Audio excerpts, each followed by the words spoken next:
مشہور صحابی عبداللہ بن حذافہ رضی اللہ عنہ کے بارے میں مورخین نے لکھا ہے کہ اگر آپ ان کے ایمان کے واقعے کو پڑھیں گے اور سنیں گے تو سمجھ میں آئے گا کہ واقعی وہ کیا لوگ تھے جو راہ ایمان سے گزر گئے، کہ انہوں نے کس طرح سے ایمان کے لیے قربانیاں دی، ہمیشہ خود کو قربانی دینے کے لیے سامنے رکھا، پیش رکھا۔ سن 6 ہجری میں جب صلح حدیبیہ کا واقعہ ہوا، اس کے بعد مسلمانوں کو کچھ آسانی میسر ہوئی، سکون حاصل ہوا، تو اللہ کے نبی صلی اللہ علیہ وسلم نے اس دعوت کے مشن کو پوری دنیا میں پھیلانے کے ارادے سے، کیونکہ ایک عالمی دین ہے، عالمی دعوت ہے، ابھی جزیرۃ العرب ہی میں اسلام کا چرچا ہوا تھا، آپ نے پوری دنیا میں اس وقت 2 بڑی طاقتیں تھیں سپر پاور، ایک ایران کی، ایک روم کی۔ روم کے لوگ کرسچن تھے، عیسائی تھے، اور ایران کے لوگ آتش پرست یعنی آگ کی پوجا کرنے والے تھے، لیکن دونوں سپر پاور طاقتیں تھیں۔ تو اس وقت انہوں نے ارادہ کیا کہ ان کو اسلام کی دعوت دی جائے، تو یہ دعوت کا مشن لے کر ان کے پاس جائے گا کون؟ اس کے لیے آپ نے تمام صحابہ کو جمع کیا اور ان کے سامنے تقریر کی اور ان سے کہا کہ ہم ملوک عاجم یعنی عجم کے جو بادشاہ ہیں، شاہان عجم، ان کے پاس ہم اسلام کی دعوت بھیجنے والے ہیں، اس کے لیے کون کون تیار ہے اس دعوت کو لے کر جانے کے لیے؟ لہذا لوگوں، تم آپس میں اس طرح اختلاف نہ کرنا جس طرح عیسیٰ علیہ السلام کے ماننے والوں نے ان کے تعلق سے اختلاف کیا، ان کی دعوت کو لوگوں تک پہنچانے کے لیے اختلاف کیا اور پیچھے ہٹ گئے۔ تمام صحابہ جوش میں آ کر سب نے ہاتھ کھڑے کیے اور اپنے آپ کو پیش کیا، لیکن جو عظیم الشان صحابہ جن کا ایمان بھی اس تعلق سے پختہ تھا، 6 صحابہ کرام نے رضاکارانہ طور پر اپنے آپ کو پیش کیا۔ ان میں سے ایک صحابی جن کا بھی ہم نے نام لیا، عبداللہ بن حذافہ سہمی رضی اللہ عنہ، ان کو اپنی زندگی میں دونوں جو سپر پاور طاقتیں تھیں ان کے سامنے، ان کے دربار میں جانے کی نوبت آئی، تو ان کو اللہ کے نبی صلی اللہ علیہ وسلم نے خط دیا جو ایران کا بادشاہ کسریٰ تھا اس کے نام، لیکن صرف یہ نہیں کہ خط دیا اور لے کر وہ چلے گئے، بے شمار مصیبتیں سامنے تھیں، اور وہ اس وقت حالات بھی ایسے نہیں تھے، راستے بھی ایسے نہیں تھے کہ کوئی آسانی کے ساتھ سفر کر سکتا تھا۔ کوئی سفر پر جانے والے کے بارے میں یہ سوچ لیا جاتا کہ یہ اب اس کے دوبارہ لوٹنے کی کوئی امید نہیں ہے۔ ایک کہاوت عربی میں کہی جاتی تھی، الذاہب فیہا مفقود، کہ جو لمبے سفر پر گیا وہ چلا گیا، وہ مفقود ہو گیا، ختم ہو گیا، والعائد منہا مولود، اگر سفر سے واپس آ گیا تو ایسا ہے جیسے دوبارہ پیدا ہو کے آیا ہے اپنی قسمت سے۔ تو ایسے پرخطر سفر میں وہ بھی ایک بادشاہ کو، آتش پرست بادشاہ کو صرف خط نہیں دینا ہے، بلکہ اس خط میں اس کو اس کے دین سے نکل کر دوسرے دین میں آنے کی دعوت دی گئی ہے۔ اس میں تو خطرہ ہی خطرہ ہے، لیکن ایمانی غیرت اور ایمانی حمیت کو سامنے رکھ کر انہوں نے سفر کیا اور چلتے ہی چلے گئے۔ جب بادشاہ کے پاس پہنچے، اجازت چاہی، بادشاہ کے سامنے ان کو پیش کیا گیا، تو وہ ایسا نہیں کہ بادشاہ سے مرعوب ہو کر اپنے پھٹے پرانے کپڑے کی وجہ سے سر جھکائے کھڑے ہوں لے، ایسا نہیں، بلکہ ان کو پتہ تھا کہ ہمارے اندر ایمان ہے، ایمانی غیرت اور ایمانی نخوت، ان کے چہرے سے وہ رعب اور دبدبہ ظاہر ہو رہا تھا جیسے یہی بادشاہ ہوں۔ بادشاہ نے اشارہ کیا کہ ان کا خط لیا جائے، تو انہوں نے دینے سے انکار کر دیا۔ کیا کہا اللہ کے نبی نے ہمیں تمہارے ہاتھ میں یدم بیدن، براہ راست تمہارے ہاتھ میں دینے کے لیے حکم دیا ہے، لہذا ہم نبی کے بات کی نافرمانی نہیں کر سکتے، ہم تمہیں خود دیں گے اپنے ہاتھ سے۔ بادشاہ نے کہا ٹھیک ہے لے آؤ۔ اس کے سامنے خط کھولا گیا، ایک عربی انٹرپریٹر جو ترجمان ہوتا ہے، عربی جاننے والا، کیونکہ وہ فارسی بولتے تھے، اس نے خط پڑھا۔ خط میں اللہ کے نبی صلی اللہ علیہ وسلم کی تحریر تھی، بسم اللہ الرحمن الرحیم، من محمد رسول اللہ الی کسریٰ عظیم فارس، سلام علی من اتبع الہدی، یہ خط کے مضمون جب اتنا پڑھا تو غصے سے باولا ہو گیا اور خط لے کر اس نے ٹکڑے ٹکڑے کر دیے اور صحابی رسول عبداللہ بن حذافہ رضی اللہ عنہ کو ذلیل کر کے دربار سے نکال دیا۔ اگلے دن دوبارہ ان کو دربار میں پیش کرنے کا حکم دیا، لیکن وہ نکل چکے تھے، ان کا پیچھا کیا گیا لیکن وہ ملے نہیں۔ وہ دوبارہ مدینہ پہنچے، سارا حال انہوں نے سنایا کہ آپ کے خط کی انہوں نے اس طرح بے حرمتی کی ہے، تو اللہ کے نبی صلی اللہ علیہ وسلم کی زبان سے یہ الفاظ نکلے کہ اللہ تعالیٰ اس کی سلطنت کو بھی اسی طرح ٹکڑے ٹکڑے کر دے گا۔ پھر یمن جو ابھی ملک ہے اس وقت وہ ایران ہی کی سلطنت میں آتا تھا، وہاں کا گورنر ایران ہی کے بادشاہ کے ماتحت ہوتا تھا۔ اس نے وہاں کے گورنر بازان کو یہ خط لکھا کہ اپنے علاقے سے جو بڑے بڑے طاقتور لوگ ہیں ان کو بھیجو مدینہ اور پکڑ کے لاؤ اس کو جو خود کو نبی کہتا ہے، ہمارا غلام ہوتے ہوئے ہم کو اپنے دین کی دعوت دیتا ہے، ان کو گرفتار کر کے ہمارے سامنے پیش کرو۔ تو پھر بازان نے یمن سے 2 طاقتور لوگوں کو بھیجا اللہ کے نبی صلی اللہ علیہ وسلم کو گرفتار کر کے لانے کے لیے۔ جب وہ طائف پہنچے، اس وقت مکہ فتح نہیں ہوا تھا، مکے کے لوگوں سے پوچھا کہ کہاں ہے وہ نبی، کہاں ہے وہ جو خود کو نبی کہتا ہے؟ انہوں نے پوچھا وجہ کیا ہے، تو انہوں نے کہا کہ ایران کے بادشاہ نے ان کو بلایا ہے۔ تو وہ بہت خوش ہوئے اور مکے میں جا کر خوشخبری سنائی کہ اب آپ لوگ ٹینشن نہ لیں، اب آپ کو پریشانی اٹھانے کی ضرورت نہیں ہے، ختم کر کے ہی چھوڑیں گے وہ۔ پھر وہ لوگوں سے پوچھتے ہوئے مدینہ پہنچے، ان کے سامنے پیش ہوئے، اللہ کے نبی صلی اللہ علیہ وسلم کے سامنے انہوں نے کہا کہ ہمارے گورنر نے آپ کو بلایا ہے اور بادشاہ کے سامنے پیش کرنے کا حکم دیا ہے۔ اللہ کے نبی صلی اللہ علیہ وسلم نے فرمایا کہ کل آنا، آج آرام کرو، کل ہمارے سامنے آنا، ہم تمہارے ساتھ جانے کے لیے تیار ہیں۔ دوسرے دن جب وہ آئے تو اللہ کے نبی صلی اللہ علیہ وسلم نے ان سے پوچھا کہ کیا انہوں نے اللہ کے نبی صلی اللہ علیہ وسلم سے پوچھا کہ کیا آپ تیار ہیں ہمارے ساتھ جانے کے لیے؟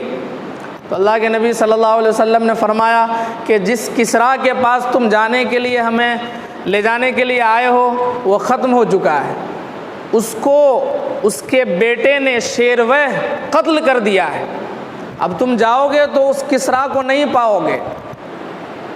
تو وہ دہشت میں آ گیا اور اس نے کہا کہ کیا ہم اپنے گورنر کو یہ خط لکھ دیں جو آپ بول رہے ہیں کہ کسریٰ ختم ہو چکا ہے، الٹی سیدھی باتیں آپ کر رہے ہیں، کیا ہم یہ چیز لکھ دیں؟ تو اللہ کے نبی صلی اللہ علیہ وسلم نے فرمایا ہاں یہ لکھو، اور ساتھ میں یہ بھی لکھو کسریٰ کے نام جو نیا بادشاہ بنا ہے اس سے کہو کہ آج نہیں تو کل وہاں پر ہماری دعوت، ہمارا دین پہنچ کر رہے گا اور تمہاری سلطنت اور تمہارے جو دربار ہیں وہاں پر اللہ کا نام لیا جائے گا، وہاں پر لا الہ الا اللہ محمد الرسول اللہ کی صدا لگائی جائے گی۔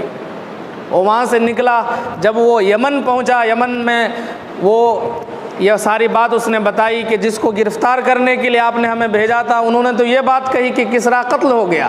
اس وقت تو فون کا زمانہ نہیں تھا کہ معلوم ہو جائے فوراً۔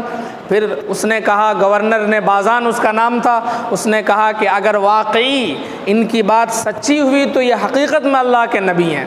پھر 1-2 دن میں خبر آ گئی کہ شیروہ نے ان کو قتل کر دیا اور ان کی جگہ خود بادشاہ بنا۔ تو وہ خود بازان وہ مسلمان ہوا اور ان کے مسلمان ہونے کی وجہ سے یمن کے اکثر لوگ مسلمان ہو گئے۔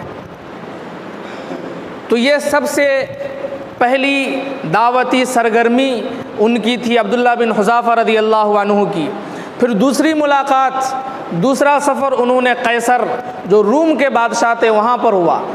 مسلمانوں کی اگرچہ ان سے لڑائی تھی، بے شمار لوگ ان کے مارے گئے تھے، لیکن پھر بھی جو سچائی ہوتی ہے، جو اچھائی ہوتی ہے، دشمن بھی اس کا اعتراف کرتا ہے، دشمن بھی اس کو مانتا ہے۔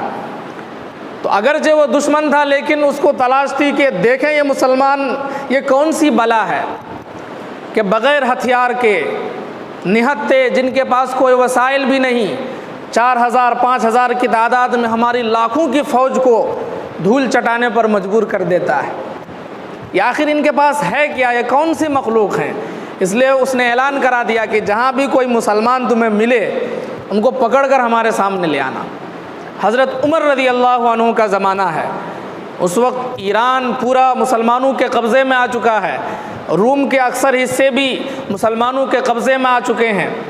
اس وقت عبداللہ بن حذافہ ایک چھوٹی سی فوج کے ساتھ روم کے علاقے میں ہیں، اچانک ان پر حملہ ہوتا ہے اور ان کو گرفتار کر کے بادشاہ کے سامنے پیش کیا جاتا ہے۔ تو بادشاہ کے سامنے جب ان کو لایا گیا عبداللہ بن حذافہ رضی اللہ عنہ کو، تو انہوں نے کہا کہ ہم تمہارے سامنے اپنا مذہب پیش کرتے ہیں، تم عیسائی ہو جاؤ، اس کے بدلے میں ہم تمہیں آدھی سلطنت دے دیں گے، اپنا داماد بنا لیں گے، ہماری بیٹیوں میں سے جو تمہیں اچھی لگے اس سے ہم شادی کرا دیں گے۔ تو انہوں نے جواب دیا یہ تو بہت بڑا سودا ہے، تمہاری جتنی حکومت آدھی نہیں بلکہ پوری سلطنت ہمیں دے دو، عرب کی ساری زمین بھی ہمارے نام کر دو، اور اس کے بدلے میں کہہ دو طرفت عین، ایک سیکنڈ کے لیے بھی ہم اپنے دین سے پھر جائیں تو ہم پھر نہیں سکتے۔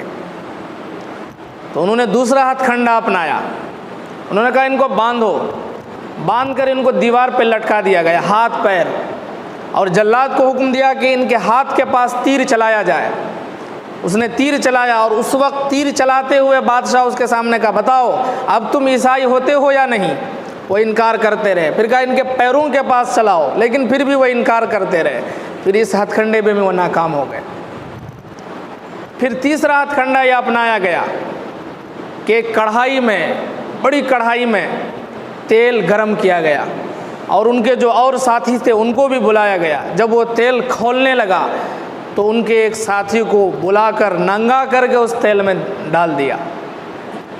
اس وقت بھی ان کے سامنے عیسائیت کو پیش کیا جا رہا، بتاؤ تم اپنے دین سے پھر کر عیسائیت قبول کرتے ہو یا نہیں، ورنہ تمہارا بھی وہ حشر ہوگا جو تمہارے ساتھی کا ہوا ہے۔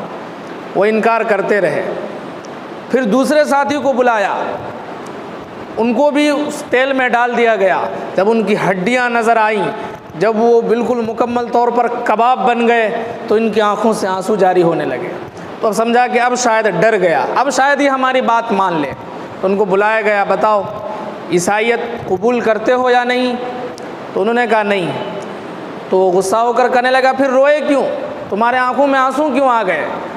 تو انہوں نے کہا لا جزام بالموت ولا صبابتم بالحیا، کہ یہ آنسو جو نہ زندگی کے شوق میں نکلے ہیں نہ موت کے ڈر سے نکلے ہیں، یہ آنسو ہماری بے بسی کے ہیں۔ بے بسی کیا ہے؟ ان سے پوچھا کیا بے بسی ہے تمہاری؟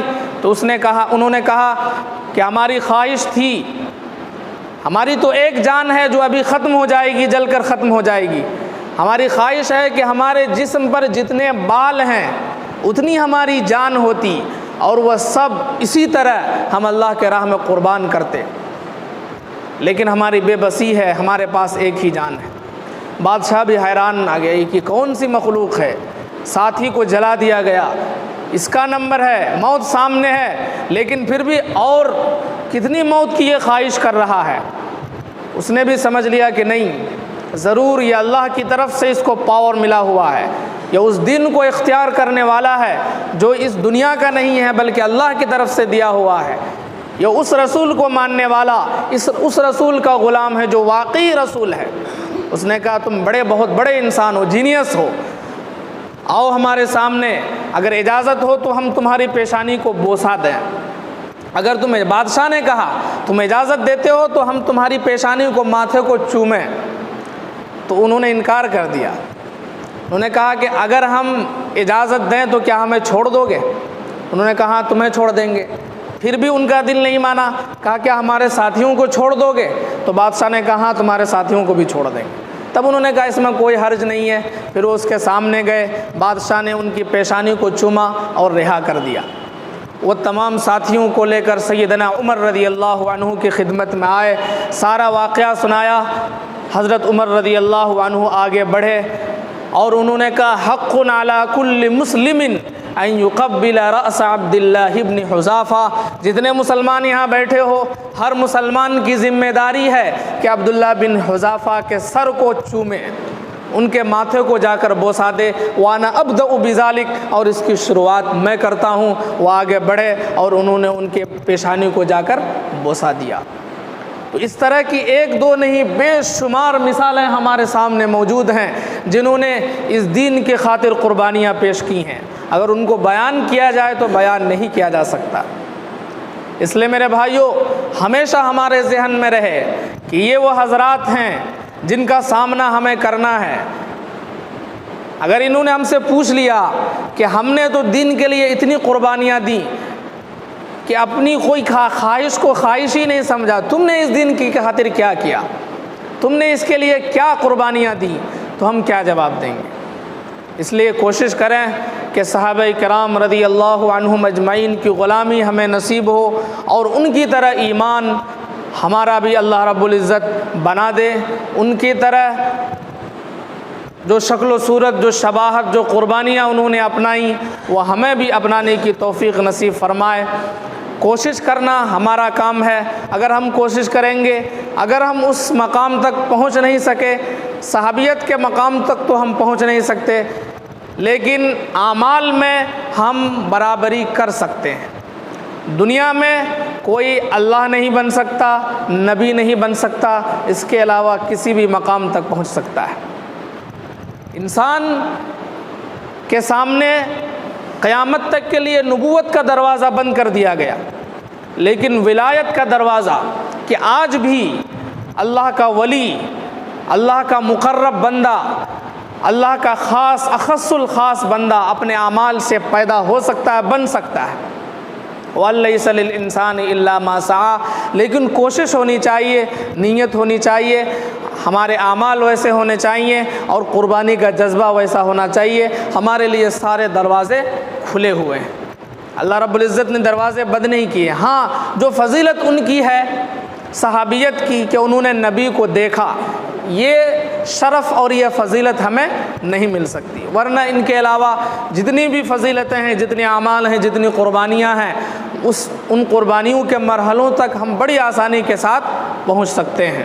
اللہ تعالیٰ سے دعا ہے کہ اللہ تعالیٰ ہمیں اپنے ایمان پر قائم رہنے اور ایمان کی فکر کرنے، ایمان کی محنت کرنے اور ایمان کے راستے میں قربانیاں پیش کرنے کا جذبہ پیدا کرنے کی توفیق نصیب فرمائے۔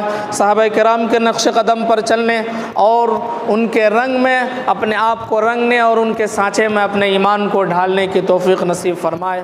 وآخر دعوانا الحمد للہ۔